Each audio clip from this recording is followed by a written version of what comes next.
Tonight we're going to be looking at Numbers chapter 14. I'm going to be reading from the New American Standard Bible, 1995. So tonight we're going to talk about glory.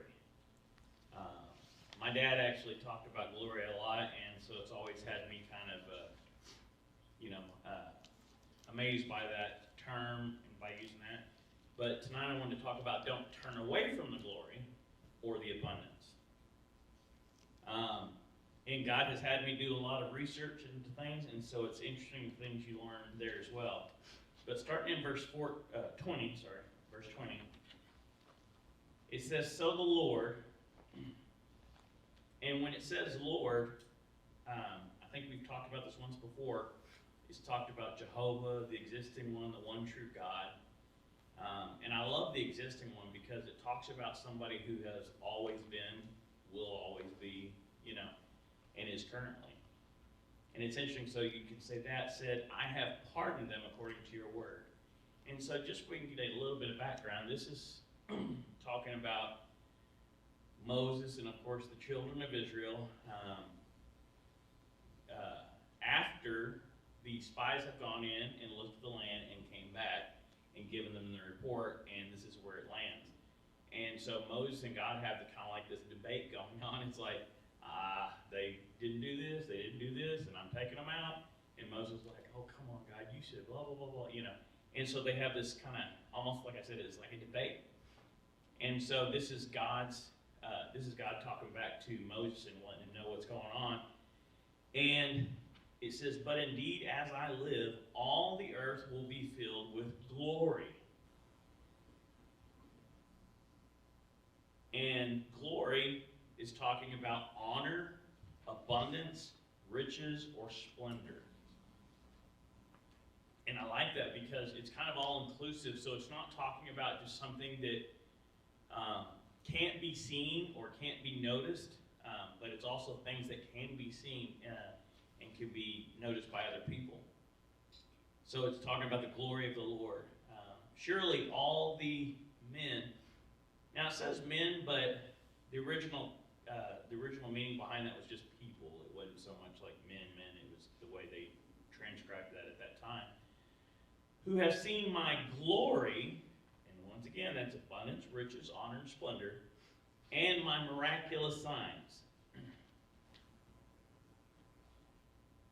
So he's talking about the people of Israel. He's talking about those who have seen what he has done, what he's accomplished thus far. Because if you know, this is talking about like they've seen all the stuff that's done when they left Egypt, all the miraculous things that happened there. They've seen the Red Sea. They've seen all these different things that happen along the way that God has been providing for them. And so he's talking about they've seen the glory, So God's glory was made manifest to them. It was made real to them. And it's interesting because we have to be very careful because we're really quick to point fingers at other people. But like I was always told, if you point one at somebody else, you got three pointing back at you. And we have to be careful because there was 2 points to the glory. God was talking here about the fact that they had already seen it, right, in the past, and also that it's coming. So there's going to be. So all the earth will be filled with this glory. And somebody said something, well, God said something, but I couldn't remember the exact quote, and so this is what I wrote down. But it said, "If God saved them, why would he leave them?" And it's so interesting because we see a people here who have gone through a lot of things, and I'm not saying they haven't faced a lot of situations, but God has brought them out of so much. And if he had brought them out of that, why would he just leave them? Why would he just let them go? He wanted them to do these things. He wanted them to come along with him. And it's interesting because when it talks about, Canaan, it talks about the fact that, that they enter, but he was asking them to come. So basically he was ahead of them, saying, "Hey, come into the land." So if we continue on, in verse 22, it says, "Which I perform," so these are talking about the miraculous signs, And I don't like performed, the word performed, just because it says, to me it's like an act or an entertainment. But I like it says because it says produced is what it's really talking about. In Egypt and in the wilderness, yet have put me to the test these 10 times and have not listened to my voice. Now, the thing about listen to is not so much that they didn't hear God's voice, because we know they heard God's voice multiple times. In fact, there was a couple times when he came down in front of them and just said, look, this is the way it is. But it was about listening. And listening, as we know, is not only hearing what's said, but then applying what's said. So in reality, this is talking about an obedient act, right? It's talking about, look, you know you've heard me, you've heard my voice, but you failed to obey that voice. And so he said, shall by no means see it. And see it's kind of off because the fact that they technically saw it, they just didn't get to really enjoy it or go into it. The land that they had sworn to the fathers or ancestors. Nor shall any of those who spurned, and I often look at spurned and I think about, the fact that it kind of like it rubs you the wrong way, but it can also mean like despise. And so for those who despise me to inspect it. So basically those who failed to obey weren't going to see it, and then those who despised me weren't going to see it. But all this time he's talking about these are things that I made a promise you could have it, and I don't know why you wouldn't want it. But my servant Caleb, because he was a different spirit. And the interesting thing here is it was talking about the fact that Caleb worshiped God. He was a worshiper. He was strongly devoted. He wanted all that God had, and he worshiped God. And we can see this by his report, right? His report was like, hey, we can go in and do this thing as long as we're remaining faithful to God. And God's awesome, and God is this, and God is that. And he had a different spirit. And I like when they talked about that because it was not so much just a different mindset, but it was a desire. Like a burning desire inside of him, a passion. So that the word spirit could mean mind, courage, desire. And desire has a really strong emphasis to me. And so that's why I really like that one. And it has followed me fully, right? Which followed me fully would mean what? He heard the voice, he listened, and he obeyed. And so he did what he was supposed to do. And I will bring into the land which he entered, and his descendants shall take possession of it. So we see that God's glory is made manifest and is continuing to be made manifest. But also we have to see now that obedience is key, right? Because it doesn't matter what you have set up in front of you. If you don't listen and follow what the steps, right, to get to it, you're never going to get to it. Like if, for instance, I don't know if anybody ever did this to you, but my parents, when I was younger, made me go on a scavenger hunt for my presents one time. Kind of mean in a way, because it took me a long time to find it. But anyway, they sent me on these things, and they'd say, go this far and do this thing and look in here. So you go do that and look in there, and then you get the next step, right? And you continue to follow those things until I actually was able to take possession of the thing that I knew that was at the end, right? But I had to do that. And so it's interesting. So we're talking about these people were saying, look, these people were in a setting and saying, you know what, we just don't like what's going on here. We can't understand it. In fact, they tried to stone Joshua and Caleb for saying good stuff, which is really sad, because I would have thought, out of that many people, because you got to understand, children of Israel, huge at this point, and nobody agreed with Joshua and Caleb. That's intense. But disobedience brings something, but then what is the other side of that is worshipful obedience. So not so much that we just obey and do what we're told to do, but that we do it to really honor God and for what he is, right? Because that's what worship is. Worship is lifting up God and praising God for who he is, what he's accomplished. And so I'm going to be obedient, and that's my act of worship. And so that was, like I said, that was Caleb's mindset in this thing, and that's where he went with it. Continuing on in verse 25, it says, now the Amalekites and the Canaanites live, basically, which is talking about dwell or remain in a certain spot, in the valleys. Turn tomorrow and set out or journey out to the wilderness by the way of the Red Sea. Now this, like I said, this is them going backwards, right? Because now they've passed the Red Sea coming across, but now they're going to go back that way, right? In where they make the really long loop, right? Over and over again. Something that was kind of a neat bonus to this is looking at the children of Israel. It was interesting because the line that Moses was part of was the family of Levi, which were the priests, high priests. And it was interesting because so like Abraham bore Isaac, right? Isaac was the seed that promised seed, right? That where the blessings of that would come down through that passage. Isaac had Jacob. Jacob, of course, deceitful at the first, but then becomes Israel, who has Levi. And then Levi has Kohath, and Kohath has Amram, and Amram has Moses. So that was kind of cool how, laid out there.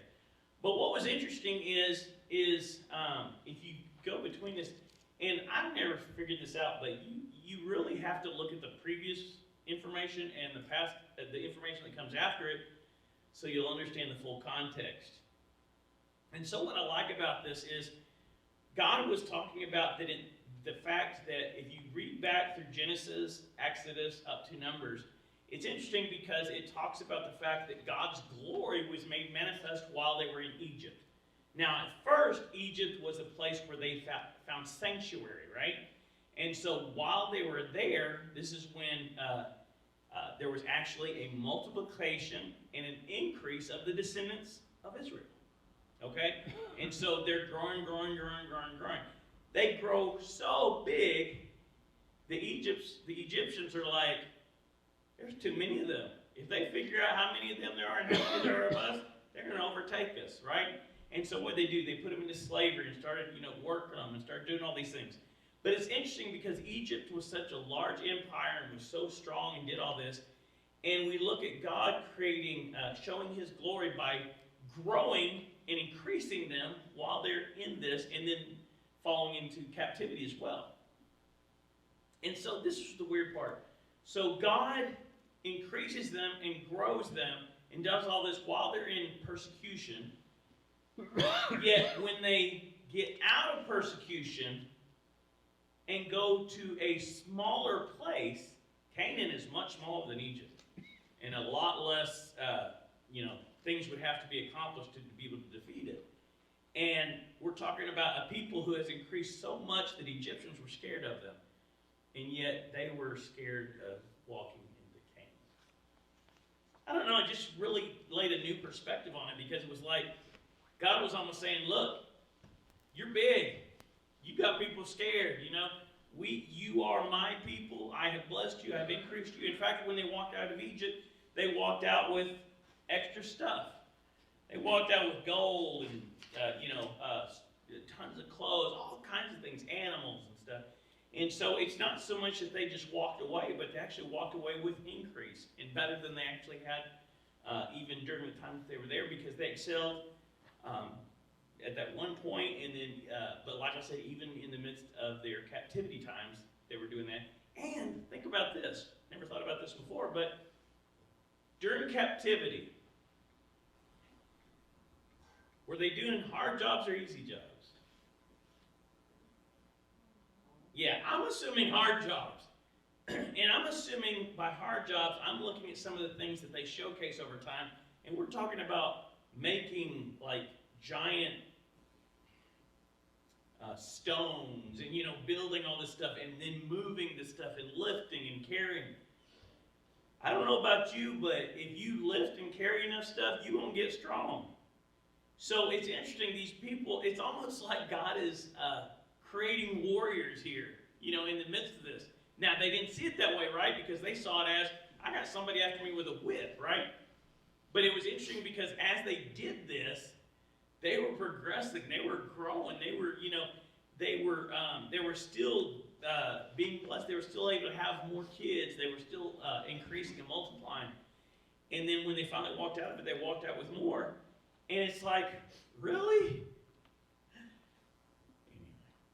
And that came to a big thing for me because I watched a movie called Conan the Barbarian. Love that movie. But anyway, it was interesting because they made him do this wheat press thing, where you walk, you walk in these giant poles around, and you're in this pit kind of thing, and you just have to constantly go and constantly go and constantly go. And there was like 6 different poles, and anyway, there were 6 different people. Well, one by one, the people would, die off or whatever. And so at the end, it was him pushing the whole thing by himself, and he had gotten muscles and everything, And so it was kind of a neat concept. So that's probably why it means a little bit more to me than it does to y'all. Maybe, I don't know. But still pretty interesting, right?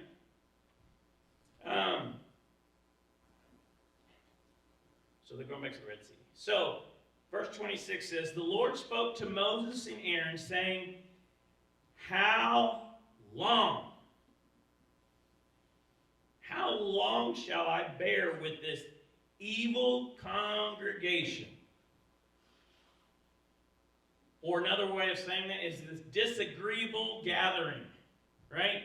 How long do I have to put up with this people who are grumbling or complaining against me? What is the deal? It's like, how long do I need to continue to put up with this? I've been trying to do things for them. What? They don't have any food, so he gives them manna, right? And then they're like, we have manna every day, so he gives them quail, And so he keeps providing for them in the midst of all these things, but they continue to complain. And it says, I have heard or listened, and I like how it says that listen again, because God is listening, which means he's not just hearing your prayers, but he's acting. He's actively working those out. The complaints of the sons or people, once again, of Israel.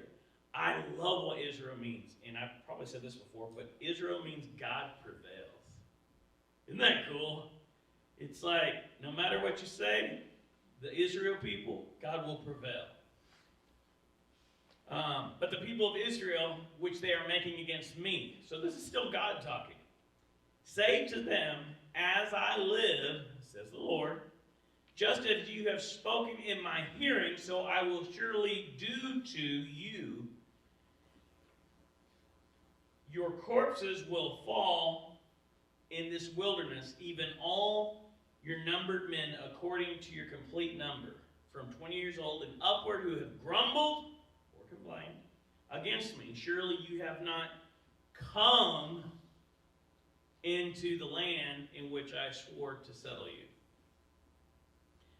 So if we go back in there, it's interesting because he says, I will surely do it to you.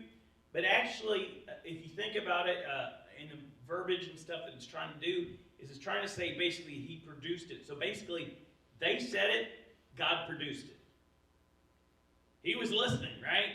He listened. They said, we're going to fall, we're going to die here and all that stuff. He goes, fine, let's produce it. Your corpses will fall. And I like, that's interesting because it's not just like they'll just be walking along and all of a sudden they're just getting tired and fall down. No. When it says fall here, it's talking about almost like be cast down. Like they are, there is something forcing them to fall. Not so much they're just falling because they're worn out or tired. And once again, that come, enter, because why? Because God awaits us in glory. So God is going with them all along this way, but he's also waiting for them on the other side. And we have to understand that the glory of God is who he is. That is his honor, splendor, abundance, riches, all these things that come together to make up who he is. And so he's saying, look, I want you to enjoy all this stuff. I made all this stuff for you. I set it aside all for you, and you're going to get it. But you just have to continue to do what I said. So choice number 1, you can be on the glory side, or choice number 2, you can be on this side of glory. I don't know about you, but I would prefer choice number 1, the glory side. But the children of Israel stopped this side of glory. But I wonder sometimes how many of us, and I'm at fault for this too, but how many of us sometimes stop this side of glory? Because as people, we have expectations, we have hopes, we have dreams, we have aspirations. We have things that maybe God has told us at one time, or we have things that maybe, a dream or like a vision or something that we have seen that's going to come to pass, but we get worn out after a while, right? And so we stop just this side of glory. When honestly, all it was going to take was one more day, one more step, right? And we'd be there. In fact, I love it. They have the little cartoon where the guy's pick with a pickaxe, right? And he like stops, like, I mean, if he hit it again, he was going to be where all the jewels and everything were, you know? But it's that kind of concept. And so God's placing something inside of us that says, look, I have things for you ahead of you that are better than you can ever imagine. There's glory awaiting you. And this isn't talking just about the Israelites. What is this talking about? It's talking about us.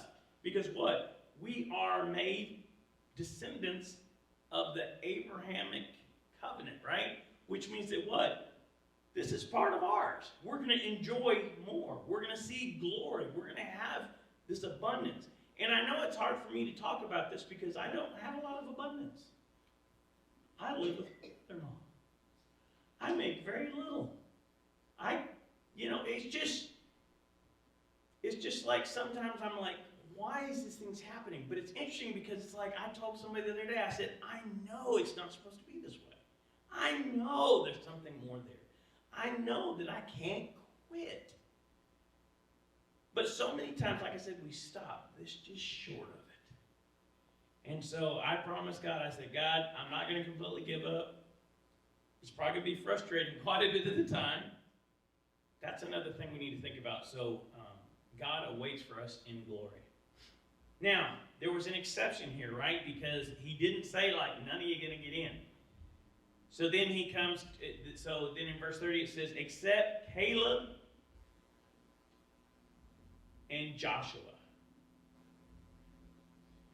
And then in verse 31 it says, your children, right? Whom you said would become prey or spoils, I will bring them in, and they will know the land which you have rejected or refused.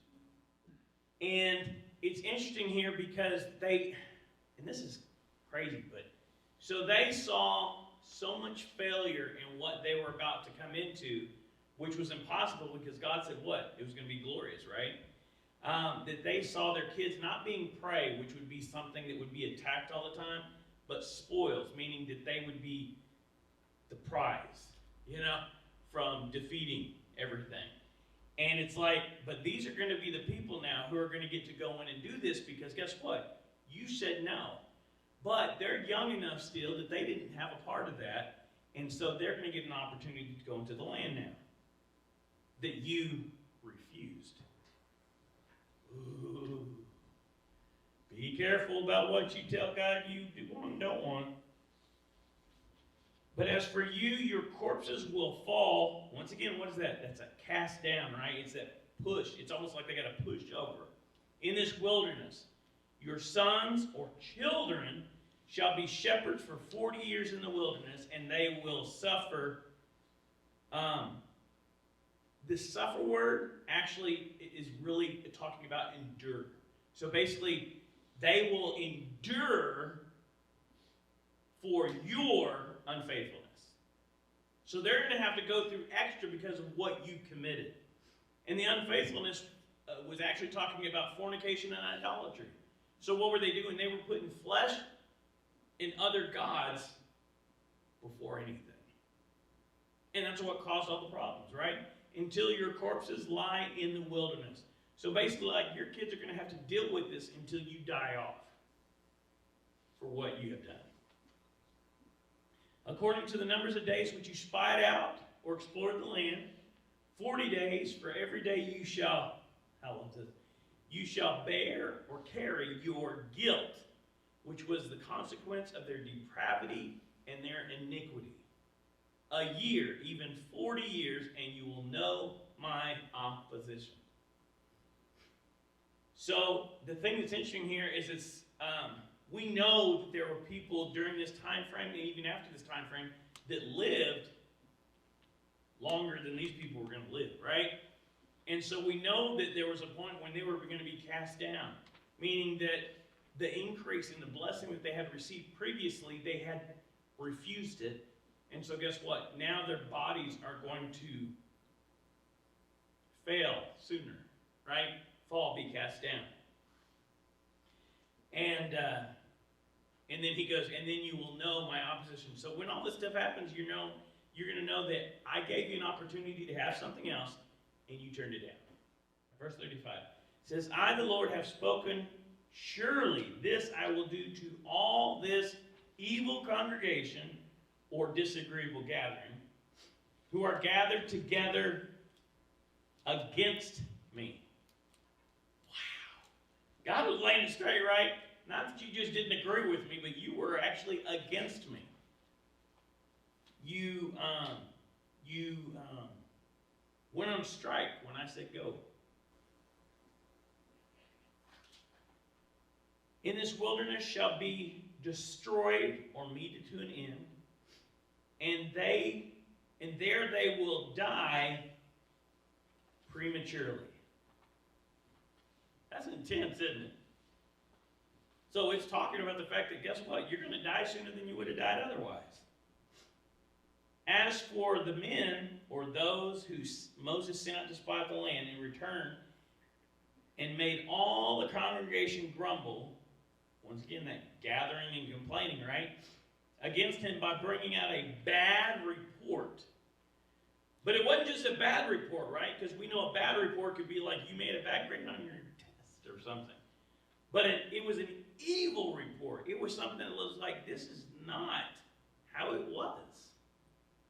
You said something that was completely what you saw through your eyes, not what God was showing you, but what you saw, what you wanted to see.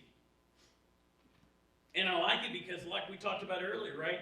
It talks about the fact that God produced what they had said previously, right, about their situation, and he said, okay, fine, you speak it, here it is. And so, once again, it speaks to that.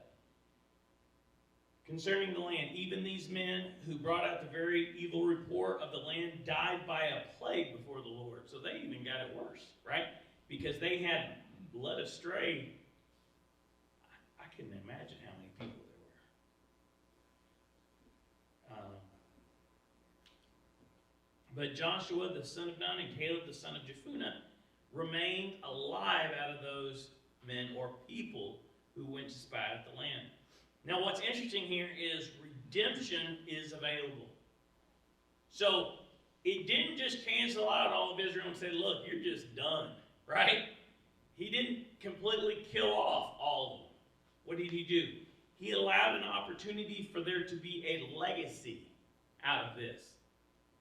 Now, the thing that was very interesting here is there were some things that happened throughout this process that basically could have hindered or could cause a poor legacy, okay? If we look back at verse 27, it says, how long shall I bear with this evil congregation who are complaining? So basically, the evil congregation is talking about that disagreeable, right? These disagreeable people who've gathered together and are complaining or grumbling. So he's saying, so these are some things that could hinder what God wants to not only do through you or for you, but also for those who come after you. Because what we talked about is the kids are going to have to suffer somewhat. They're going to have to endure some things they wouldn't have to endure had their parents not caused these kind of issues. Verse 31 talks about the fact that I will bring your children in, and they will know the land which you have Remember, rejected or refused. Verse 33 talks about they will endure for your unfaithfulness. Remember fornication, idolatry, which was talking about giving all to the flesh or giving all to the spirits or gods, as they might be. Small g gods. In verse 36 says, there were those who brought out a bad or evil report. So the thing you have to look at here is these people caused damage on not only them, but on their offspring. Why? Because they were complaining. I know what they did sounds horrible, but how many of us complain? I'm just saying. That's something you got to be careful about, right? Because what am I doing? I'm possibly causing a poor legacy. I'm passing on something that I shouldn't be passing on. And I'm definitely speaking to myself. They refused what God had for them. You know, they didn't want what God had. They were just like, you know what, kind of like, God, I got my own opinion of this. I'll take what I want. I don't want what you have. They literally refused. God had his hand out. And they said, no. And then they gave themselves, and how many times have we refused to do things? I know there have been multiple times. Now I'm trying to go completely the opposite way. But there have been times when God told me to do something and I thought, that's stupid. You know? Or people are going to think I'm crazy if I do that kind of stuff. But guess what? I found out it doesn't matter. If God tells you to do it, do it. I've said some things here recently to people that I was just like, I don't even know what I'm saying. But they hear what's need to be heard and it ministers to them. Like I said, that one thing that I was talking about, where I said, why would God save them if he wouldn't leave them?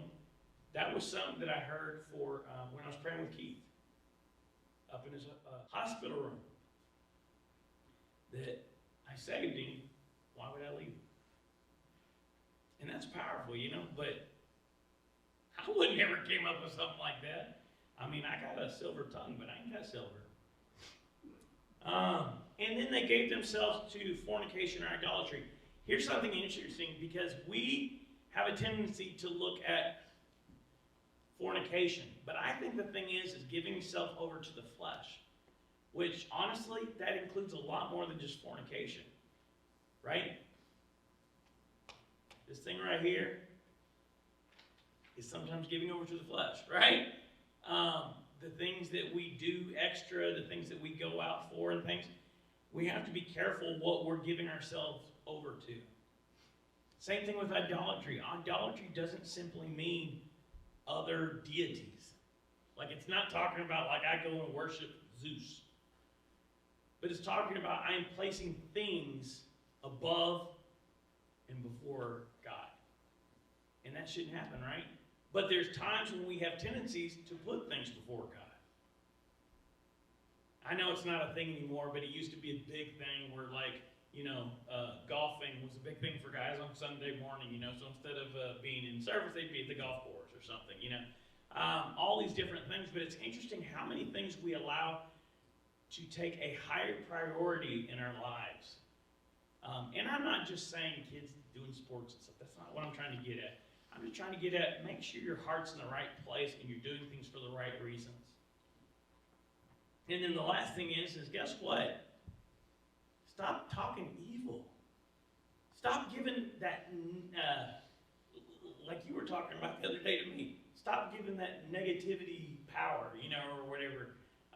It's like, don't give resources to the devil to be able to conquer you. Don't speak things into existence that God will say, if that's what you really want, I'll give it to you, but I don't think you're going to like it. So we have to be very careful. And that legacy thing was a big deal through this whole process I've been doing this. That was a big deal. And it's interesting the way it looked at it. But it's not only talking about, like, you know, the glory that we can see, but then again, it's the things that we can pass on to the future generations. But as long as we stop having poor choices, right? And some of the things that the Israelites were doing as well. But I'm telling you, I don't know if you do it or not, but this thing about reading, like the Hebrew understanding of what they were actually meaning, not so much the verbiage, because a lot of times, like you and me will say the same thing but a different word, right? And maybe your word means more to you than my word would, mean to you, or vice versa. My word means more than your word. And so it's the fact that it gives us kind of the background behind what they were trying to illustrate. Because, like I said, that only comes when people try to translate, right?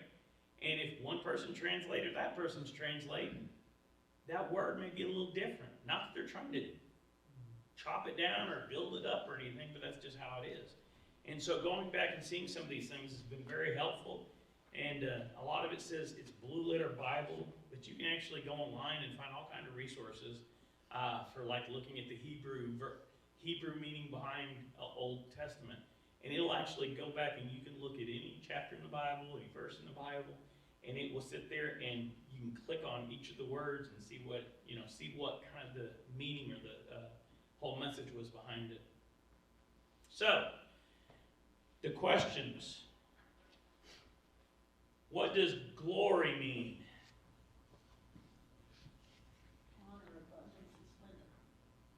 Honor, abundance, splendor, riches. And you don't have to put all of them, just whichever ones that you found, like I said, kind of more meaningful to you, But I want you to understand that it's so much bigger than just kind of it's not just a, oh, it's a, oh, kind of a moment. Number 2, God's what was made manifest? Glory. Right? He had made it manifest, and then he was what? Making it manifest. Number 3, Spirit means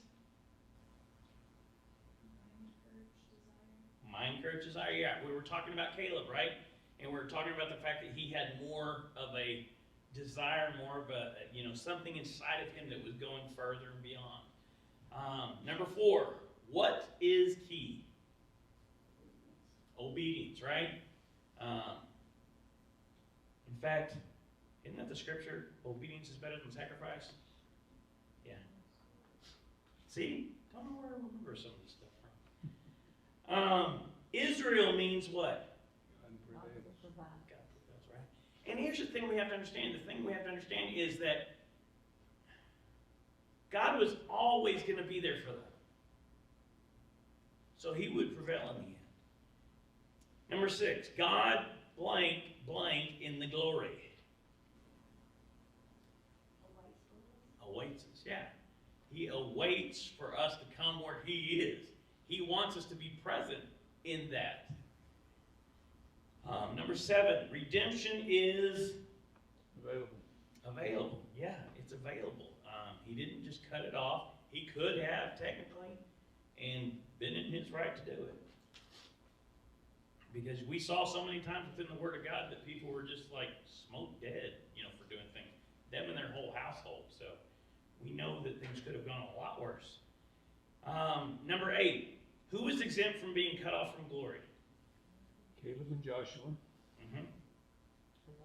Anybody under 20? Yeah, and the children, yeah. And that was the legacy thing right here. Number 9, what things could cause a poor legacy? And this is completely in your wording. I don't care. It doesn't have a certain thing. Complaining, mumbling. I mean, grumbling. That's what you said. Right? Mumbling too, probably. Mumbling too, yeah.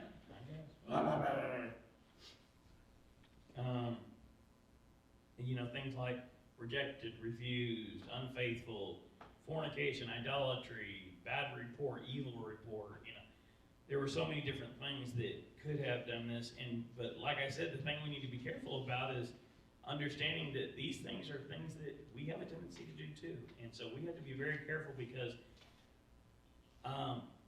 God has something glorious for us to walk into. If you're still alive on this earth right now, which should be all of you, then guess what? God has glory for you to walk into. Now, it's your choice what you want to do with that.